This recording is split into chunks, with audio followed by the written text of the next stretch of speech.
Hello, everybody. My name is Ray. Welcome to the Evangelical Dark Web. Today, we'll be talking about Grant Hartley and can we get a better class of heretic? And I know what that sounds like.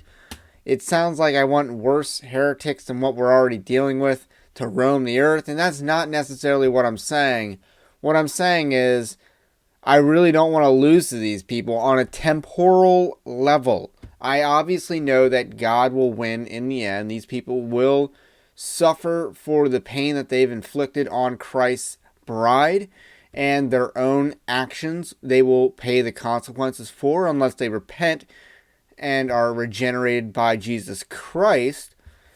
But with that said, I don't want to lose to these guys on a temporal level because this is not what our predecessors dealt with as far as intellectual capability goes.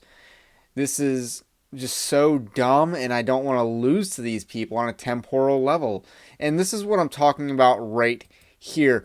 This is a tweet by Grant Hartley trying to meme. It says, "Me trying to impress all the cute celibate boys at Revoice next month." And as you know, Revoice is a bit of a theme that I've been hammering lately because this, I think, is the next fight after critical race theory. We're going to be dealing with this Revoice movement and how they're trying to side B Christianity all over the place. And let me show you what that looks like. It looks like Grant Hartley. And I know it sounds preposterous now, but their ideology is spreading like wildfire, and I do believe it's very poised to... It's going to take over the Southern Baptist Convention because the people who are founders of the Revoice Convention, like Nate Collins, have Southern Baptist backgrounds. They have Southern Baptist connections. So they're going to take that over. No doubt. And Ed Litton, I think, is already very soft and weak on the issue. So with that said, let's just revisit the meme for a second that he's posting. This is a play on an old youth group meme where, a lot of churches and their youth groups and their youth sermons, they have to set up chairs. And, it's playing on the fact that guys would pick up more chairs to impress the girls. And that's what the joke is here. And in this joke, he's trying to pick up more chairs to impress the boys. And it's just so in your face about what Revoice is about. Now, Grant Hartley is he's your literal soy boy, effeminate, homosexual, leftist. I mean, it says as much on his Twitter bio, which does have pronouns in it. Shocker, I know. And he is part of this whole side B thing where we're gonna... And the thing about the side B Christianity nonsense is that they believe that they are following the traditional Christian ethic. So Grant Hartley believes that he's following the traditional Christian ethic by being celibate and homosexual. He believes he's following the traditional Christian ethic. And this tweet is not a contradiction. It's real to him. Because they don't believe that sinful desires are sin in and of themselves, as though they've never read the Sermon on the Mount. So this stuff will spread, if not called out, if not marked and avoided.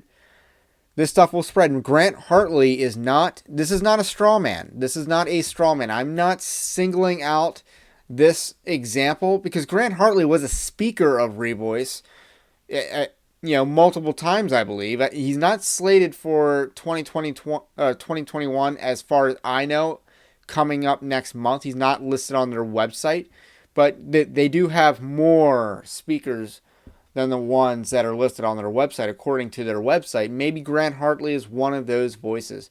Now, in my article on Grant Hartley, I note that he probably peaked as far as him being a danger to the church goes because he's embraced Roman Catholicism since the last Revoice conference, I believe. He's embraced Roman Catholicism. So I think his influence on the evangelical church has peaked, but his ideas remain the same. He's pushing that side B nonsense, which he believes with that tweet, probably he's still following this whole side B Christianity, because side B Christianity and the whole Revoice movement teaches that you can't change and you can't really repent of sin.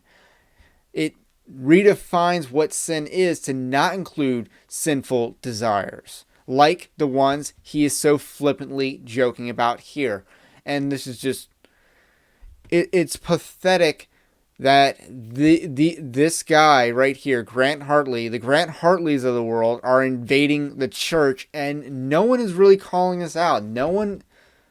Well, there are people calling it out. You know what I mean. The fact that this will take over entire denominations, and it pretty much already has. Denominations that had, I talked earlier this summer or in August, I believe, about the Evangelical Covenant Church and how this denomination adopted the Revoice movement, despite their on-paper resolutions that condemn, that are actually orthodox on the issue of homosexuality, minus their one on critical race theory, which is the second one on critical race theory, which suggested that more black voices would actually change their view on homosexuality and issues of sex.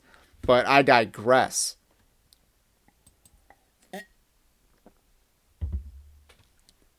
So this is what we're up against, and if we lose to these people, these Revoice people, the people spreading these ideas into the church, that is divine judgment from God on our generation, and I don't want that.